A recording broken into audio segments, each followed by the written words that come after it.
What's going on, moms and dads? Welcome to another episode in our NFL preview series where we go division by division and try to identify the fadeable narratives, the ride teams, the fade teams, whatever else the dads are feeling heading into the 2022 NFL season. Whether you are listening or watching, make sure you're following our Twitter at FadeUSports. Make sure you're also subscribed to our YouTube page, our TikTok, and the podcast, and all those links can be found on our pinned tweet, which again is at FadeUSports on the Twitter.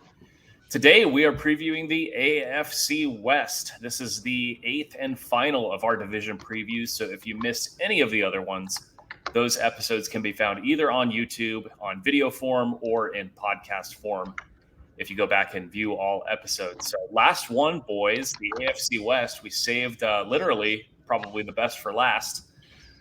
Last season, the AFC West was pretty interesting. The Chiefs ended up pulling it out again, 12-5. The Raiders were the surprise playoff team at 10-7. Chargers 9-8. Broncos 7-10. But they obviously have a quarterback change. So 2022 win totals.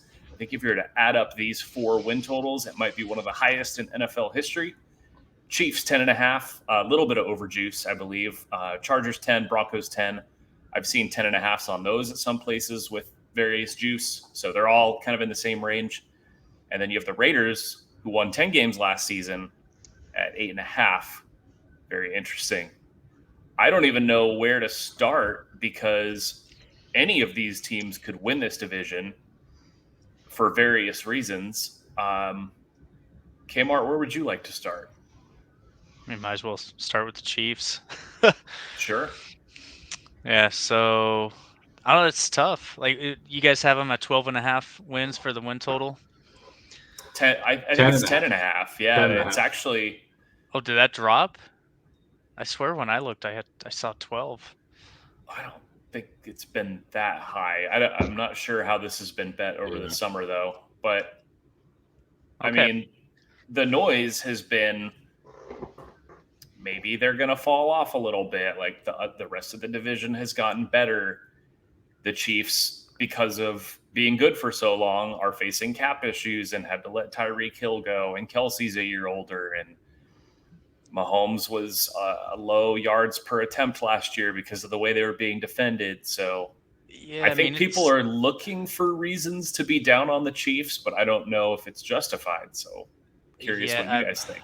I mean, when you have Mahomes back there, like I don't know if you can count him out because, I mean, he hasn't had the best offensive line. They haven't had the best defense in some of those runs. But when you look at the losses of Hill, Matthew, Melvin Ingram, Ward to the Niners, and, a couple of other guys, it's not like they really replace it with much. You got Justin Reed, Juju, who's had his own injury issues, Valdez-Scantling, Ronald Jones. So it's, I think the highest praise is really Sky Moore. Is he going to be the replacement of Hill? I mean, probably not as a rookie. So, I mean, I'm kind of glad it is 10.5 because 12.5 I was like, man, I'm going to have to play this under. But that's still scary with Mahomes back there. But, I mean, they're still going to be good. I mean, 10.5, shoot, man, I'll probably play that over. I just can't see this team faltering off, that much unless Mahomes, gets injured. And I would chime in to say, like, I think the Tyreek Hill thing, right? The narrative of the Chiefs is right. Tyreek Hill's gone. What's Patrick Mahomes going to do? If Patrick Mahomes was entering his third season in the NFL, then it's big news. I feel, right? This guy's entering like his fifth full season after sitting behind Alex Smith for a year. Like, this is not a rookie that's been reliant. Like, has he been reliant? Has he had the continuity of Kelsey and Tyreek Hill his whole career? Yes. But this is a guy who, right, is it crazy to say that, like, this is a guy that's figured out the NFL, right? Can he figure out how to play football without this? I would lead that he's good. He can. He has Andy Reid. There's continuity, there in what Andy Reid and Mahomes and Kelsey still, being his number one guy and almost, an unguardable force. Like, at 10.5, I still think that this is the team they are the class of the division. I can't wait, and I'm hoping we get to see a Buffalo Bills KC rematch in the postseason. Like, to me, has everyone gotten better? Yes. Is there question marks around every other team in the division? Certainly, including the Chiefs. But I still feel that this is the class, you know, of the West, and I would still be picking. I don't know if Kmart picked to start with KC because he thought he'd start with who he thought was going to be on top, but I certainly think that they are going to end at the end the top, and they'll remain on top. Well, the crazy stat I'm looking at, I wish Joe was here, but all 4 teams last year were 8-9 against the spread, tied for 17th. Like that's crazy. But yeah, I mean, Neil, I agree. I mean, it's not to sound so square, but 10.5. I think once we get off this pod, I'm gonna book that because if that's an L, I'm fine with that. I think one thing Joe would say if he's on here is that the Chiefs do play a pretty tough schedule. Before the bye, they play 2 teams from the NFC West, Arizona and San Francisco, 2 playoff teams from last season. They play the Chargers and Raiders in their division. And then they're out of the rest are Indianapolis, Tampa Bay, Buffalo. So they play 6 playoff teams from last season before their week 8 bye. And the one non-playoff team they play, well, I guess the Colts didn't make the playoffs, but the other non-playoff team they play is the Chargers. Colts and the Chargers, right? Yeah. So teams that are projected to definitely that's a gauntlet. Yeah, that's right a gauntlet. There. Yeah. Mm-hmm. Wow. So we're gonna find out a lot about this team. And Neil, I think you kind of nailed it. That the public is kind of looking for reasons to not back them, and they are perceiving the improvement of the other 3 teams in the division. And I mean, maybe they truly have, but you can't forget about these guys. I think the continuity is a great point. How much do you trust Andy Reid? They're going to be very heavily bet week 1 at Arizona. I think the books are dangling a little -3 there. Absolutely will be fascinating. Where do we want to go next? I mean, you could go. I mean, honestly, this is the one division where I can see any team. Neil, pick one of the other 3. So had you started, I would have said, and like to Matt's point, we started with did we save the best for last, as this was the best division in the NFL, or was this the one that none of us wanted to do because none of us really know what the fuck's going to happen in this division, right? Like I almost feel like we put this one on the back burner, like because does anyone have a great feeling? I don't have a great feeling. So, but if I want to start for no real reasons, I'll go with Raiders, right? So,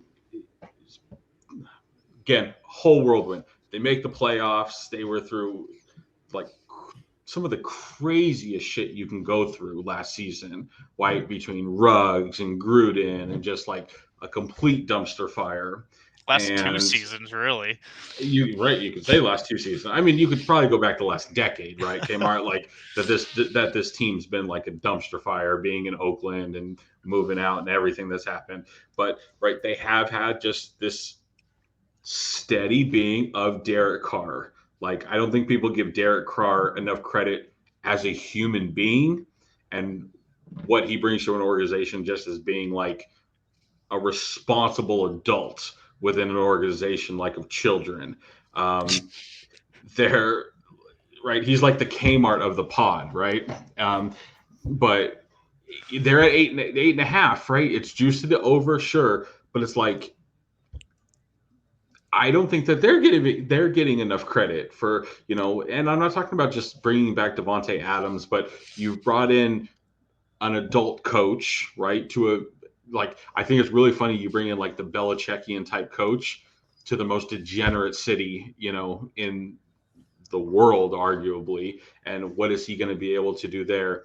Like, I think just bringing in some grown-ups into the building, right? You bring in Davante Adams, stand-up human being, right? You already have Carr. You bring in McDaniels. Like, I think the Raiders as an organization have done a lot just as a program to just install some responsibility. And I don't think they're getting enough credit. Certainly they beat the Chargers last year when they needed to, right? They made the playoffs.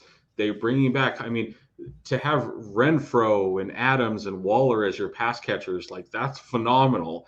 And if you kind of take a playbook out of, from Russell Wilson, if you just let Carr cook a little bit, we've never seen Carr just gloves off, and see what he's capable of doing this year. So I'm interested to see, with all these weapons, do they let Carr, and, certainly a seasoned vet, do they let Carr just go out there and go be with McDaniels and have that sort of, Tom Brady's old offensive coordinator, and McDaniels just kind of let's go and let's see what happens. I'm really excited for this Oakland Raiders team just to see what they look like. I think at 8.5, they're not getting the credit that they deserve.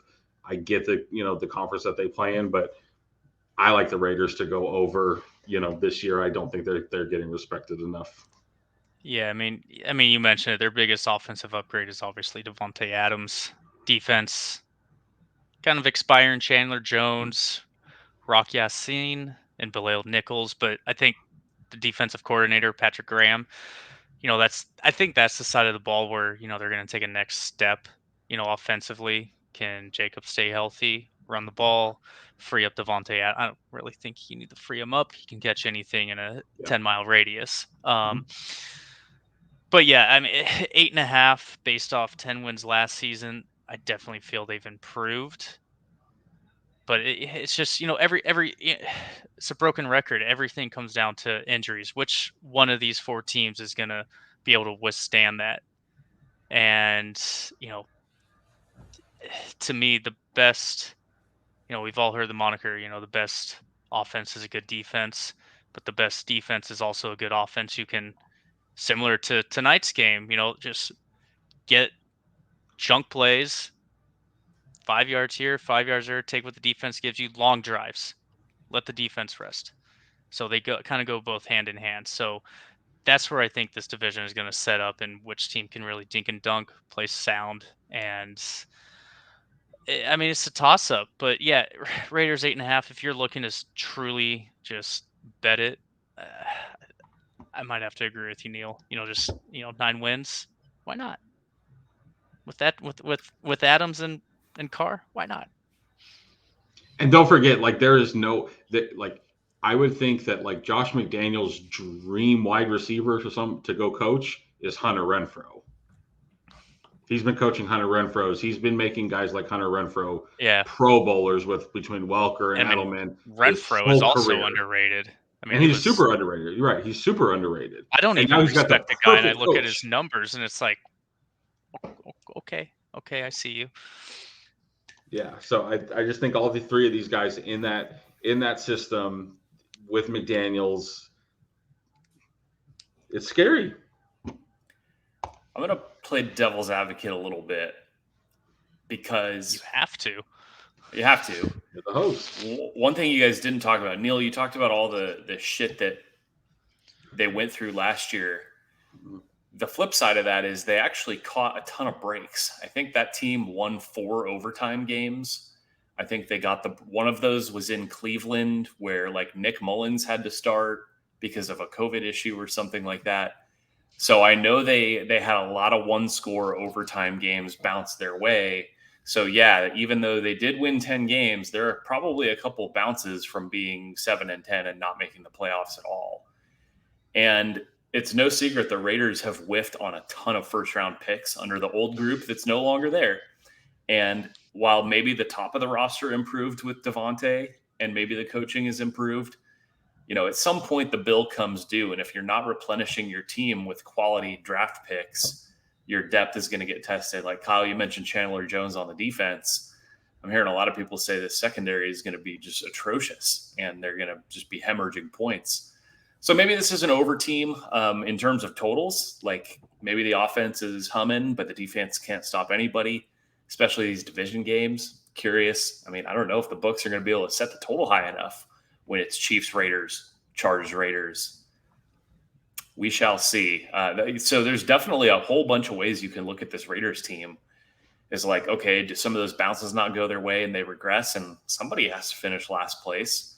Or do they just improve across the board and justify them winning 10 games last season and just repeat that? It could honestly go either way. Yeah, no, I mean, it could. Yeah, wild team. They're going to be a ton of fun too, because I mean, we talked about it with the Chiefs, but this division plays the NFC West, so you're going to get a ton of good games between the Niners and the Raiders on New Year's Eve, right? Like that's going to be a ton of fun in Las Vegas. You're going to get the Rams and the Raiders and kind of see what that looks like. So really, really fun year here out West. Why don't we do the, well, I don't know. Kyle, you want to do donkeys next, or do you want to do those? Let's do the donkeys. All right, let's do the donkeys. All right. So obviously they got a quarterback. That's pretty cool. Finally. You know, I don't think we need to mention his name. We all know who he is. But, you know, they did a lot of things, you know, in the offseason, through the draft, through free agency. DJ Jones, gonna miss him. Talking about depth, that's a guy you want on your defensive line. Randy Gregory, Quan Williams, nickel corner, and also Tom Compton. You know, they're just taking all the Niners, and, you know, why not? They're well coached, they play sound, and the Broncos, you know, to me, man, it's crazy because, like, as hard as I want to get on the Broncos, I just keep looking at these teams and it's like, man, with the Chargers, the Chiefs, who's gonna falter? You know, you have 4 stud quarterbacks in this league, the division, and I mean it's so tough to really predict. But I'm pretty high on the Broncos. I'm not a Broncos fan, but I mean, being a Niners fan, we've seen Russell Wilson for, I don't know, Matt, what's it been? 10? Is it already 10 years? 11 years? Well, Just way too long. Yeah. And it's like, thank God he's in the AFC. Like, yeah. So I mean, that's nice. So, we do. Yeah. I can't wait. Hey, at least it's in his first year when he's still hopefully trying to figure out that altitude. But yeah, I mean, this team's loaded offensively, defensively. I mean, their receivers, I know they lost what's his Tim name Patrick. to the ACL, Tim Patrick. Mhm. But, you know, KJ Hamler, you know, you want to talk about another quick guy. He's obviously recovering from a knee injury as well, but I think, you know, people have forgot about him. This 3rd year in the league, he can get a lot done as well. Sutton, obviously, and, you know, obviously they have Jerry Jeudy. So offensively, they're going to score. Defensively, I think they're pretty sound as well. And they, I mean, Matt, after you said what you said about the Chiefs, I mean, it makes me even higher on this Broncos team.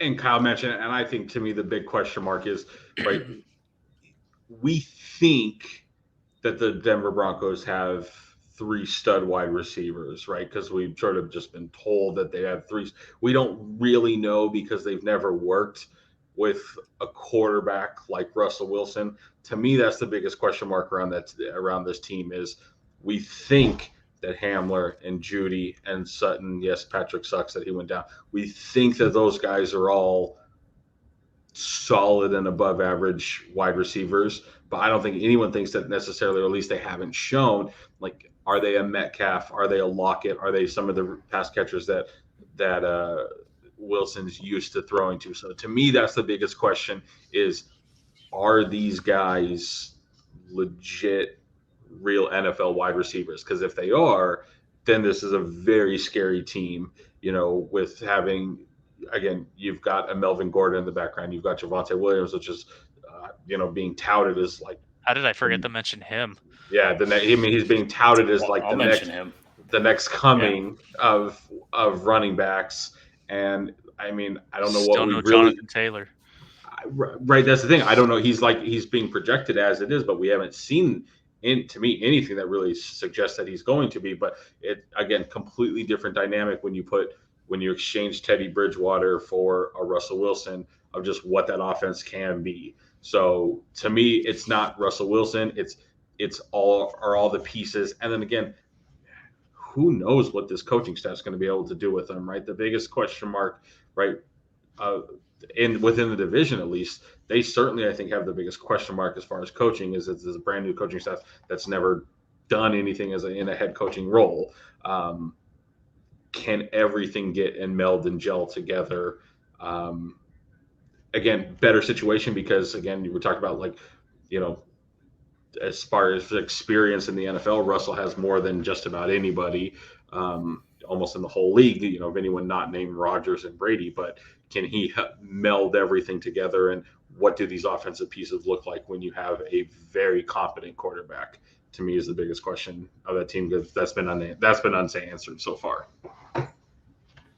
So 3 bets I have on the Broncos.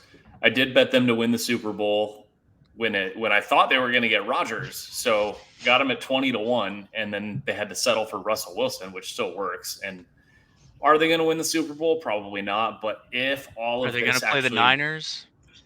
I don't know, man. That would be a lot of fun. If it does all come together, they have an incredibly high ceiling. So we'll see. I mean, that's a good number on that team, I think. And 2 really fun ones. You guys started talking about Javante Williams and what he did last year when he did get the ball with some really shitty quarterback play was pretty eye-opening. And, you know, you look at some of these season-long props like lead the league in rushing yards. I mean, if you simulate the season 100 times, Jonathan Taylor probably gets it most of those times because he is the best running back in the league. But if it's not the same guy 2 years in a row, or if he has some kind of injury, and if Melvin Gordon is more of just an insurance policy and not a timeshare member, I mean, Javonte Williams is really, really fucking talented. I think 16-1 for him to lead the league in rushing is not crazy.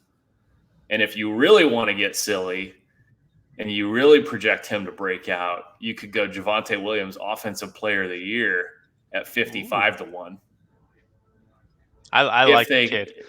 I've almost traded Jonathan Taylor for Javonte Williams in another piece in our Dynasty League. Like, I'm very high on Javonte. I mean, we've seen running backs in Russell Wilson offenses, Marshawn Lynch, Chris Carson, have very, very good years. And I think Denver's O-line is probably average-ish. But if all this does come together and they're really good and their offense is humming, then I don't think those are crazy. You look at some of these other guys for league leader in rushing. It's a lot of guys. It's Jonathan Taylor is the obvious candidate, but it's a lot of other guys with a lot of mileage. Derrick Henry, Dalvin Cook, Nick Chubb. Those guys they're all 27, 28. And one of these, so young. A young guy always breaks out, right? So I don't know. I don't think that's crazy. If you do like the Broncos offense to really find a groove, that could be a fun way to look at that. So I'm gonna play devil's advocate real quick on you guys. So did you know? So last year, Melvin Gordon, Javonte Adams, the exact same amount of carries, right? 203 exactly for each of them. Melvin Gordon outrushed him by 15 yards. Yeah, I mean, the key to everything I said, Melvin Gordon has to go away. I mean, they brought him back on a one-year deal after nobody signed him. I think the dude's almost 30. If you're making those Javonte Williams bets, you're banking on them just bringing back Melvin as an insurance policy, right? And you're expecting them to hand the keys over to the really talented young dude. But that may not happen. It might be a 50-50 split again, and then his ceiling is clearly capped. So who knows? Now, one thing I do know is that the biggest underachiever in the NFL, in my probably football fandom, has been the Chargers, whether it's Drew Brees at the end of his run there, Phillip Rivers for his entire run there. And I don't know if this franchise is even capable of putting it all together. Does anybody want to make the case that they do? I mean, it's easy to make the roster as there is. It's easy to make the case that they do this year. That's if you just want to make the case. I mean, that might be the easiest of this whole division so far. Is you want to talk about continuity? They bring everything back, right? From a coaching staff, it can be very questionable. But from coaching staff to the quarterback to the wide, yeah. for better for worse, Staley's your guy. But from bringing back every wide receiver, hopefully maybe fixing your defense. Well, they did. Like their interior line, they have Joseph Day, Austin Johnson, and then they did trade for Khalil Mack. So I mean, if you look at anything, all these teams have done except for really one, they've like really solidified their defense. I mean, the Chargers even have J.C. Jackson. Like they probably did the most defensively because offensively they can put up points with all the other teams. So I mean, this division is probably as much of a coin flip as you can get. But are they still going to be that laughing stock? Like it's just, oh, it's the Chargers. Are they cursed? They even last year, some of the same shit was still happening. New regime, new everything. Is it Staley's turn now? It's just, now that they're in LA, definitely no way in hell Rams fan. So if I'm gonna cheer for one, it's gonna be the Chargers. It's like, can you guys do something? Get some more fans in there. So I hope they can keep it together, stay healthy, because on paper they're going to contend. This division is going to be so much fun to watch. They really tick a lot of boxes profiling teams that have made Super Bowl runs where you have a really good quarterback on a rookie deal, so you get to just pour your money in everywhere else, getting Khalil Mack, signing J.C. Jackson, just literally adding everywhere else. And I mean, it's almost a little like that Eagles team that had Carson Wentz, where they're stacked on defense. Like, I mean, big names, and you didn't even mention Joey Bosa's name. Like, that guy's still there, and so they got great skill position players.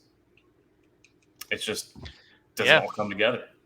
Yeah, I mean, I'd honestly say on paper, they and the Broncos are probably the best teams. But how do you go against Mahomes and Reed?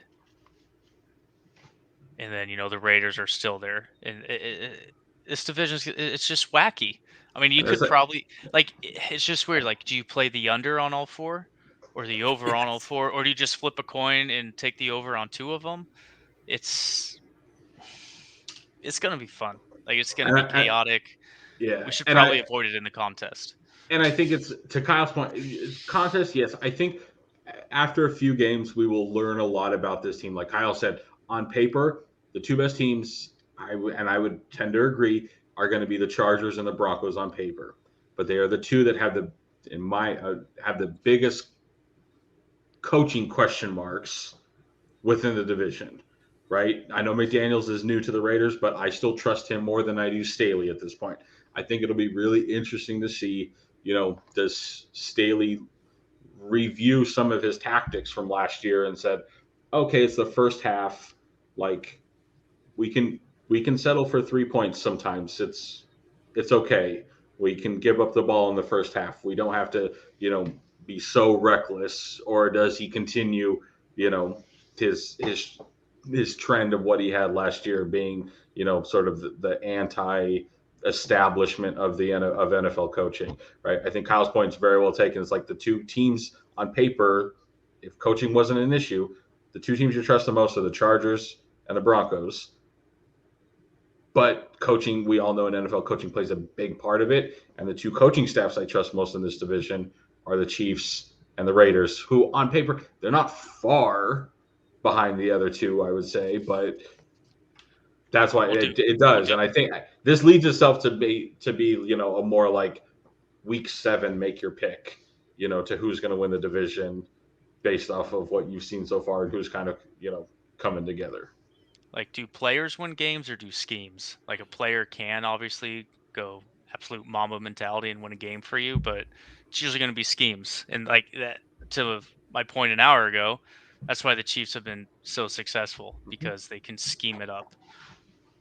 Well, the Chiefs, there was no scheming in Chiefs Buffalo, right? That game last year was just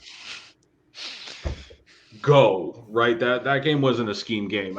And generally, like over this, the course of a season, right, Kyle, it's schemes. It is. It's much more coaching related. That's why you've seen, the Patriots have subpar talent and, hit their win totals almost every single year, because their coaching is superior and it's proven to be. So I'm with you. And I think that schemes mean a lot, until you get to the playoffs, but that's what leads me. And I guess going back, I've said I like the Chiefs over. I like the Raiders over. Couldn't say that I like Denver and the Chargers over, though I agree on paper they have the best two talent-wise. They have the best two teams. So I would lean similar to what you said. Somebody's going to finish last in this division, and no one knows who it's going to be. It's crazy. Let's get out of here with this because this one's running a little long. Tell me if you guys agree with this. If you're going to bet these division games when they play, you've got to have some on the money line because I feel like a lot of these games are going to just come down to who's got the ball last. And you're going to have a one-possession game. And, I really think there's not a lot separating these four teams. So, like week one, when if you're taking the Raiders catching 3.5 or 4 at the Chargers, you've got to put some on the money line there too. I think these dogs will all be live. Yeah, absolutely. And but like if I'm taking a short dog like that, I'm just playing on the money line anyway. Like if I think they're gonna cover and I'm gonna win 3.5, I usually just say keep your juice. I'm just gonna take the money line. And of course I lose, some, and it's like, oh, I should have taken the points, but it's more fun. I guess I would just say I think more so these teams are probably closer than most would expect, and so I think these more so than others. I get what you're saying, Kyle. Yeah, you can certainly find a way to do that and hit money line dogs, but especially when these guys match up. Neil, do you agree with that? Yeah, 100%. 100% I do. I think these games, if you're thinking that you like the dog, I don't think, I think taking the money line is the absolute right way to go. To your point, the week one game, Raiders going to Chargers, there's no home field advantage for the Chargers going to LA. We saw that last year. We've talked about it on a pod. We talked about it. And and I don't think we haven't, not just with the Chargers, right? We talked about it with Niners Rams last year too, right? Like, didn't Joe go to that game and he said it felt like it could have been very well been a Niner home game for all he knew. 100%. I think you take a look at money lines and you just take the winner if you're liking the dog. They're too close to call. All right, everybody. Thanks for listening to our AFC West preview. Check out all the other previews. We will be back tomorrow or Tuesday. We will be previewing week one, and we are just days away from NFL season kicking off. We're ready. Let's go.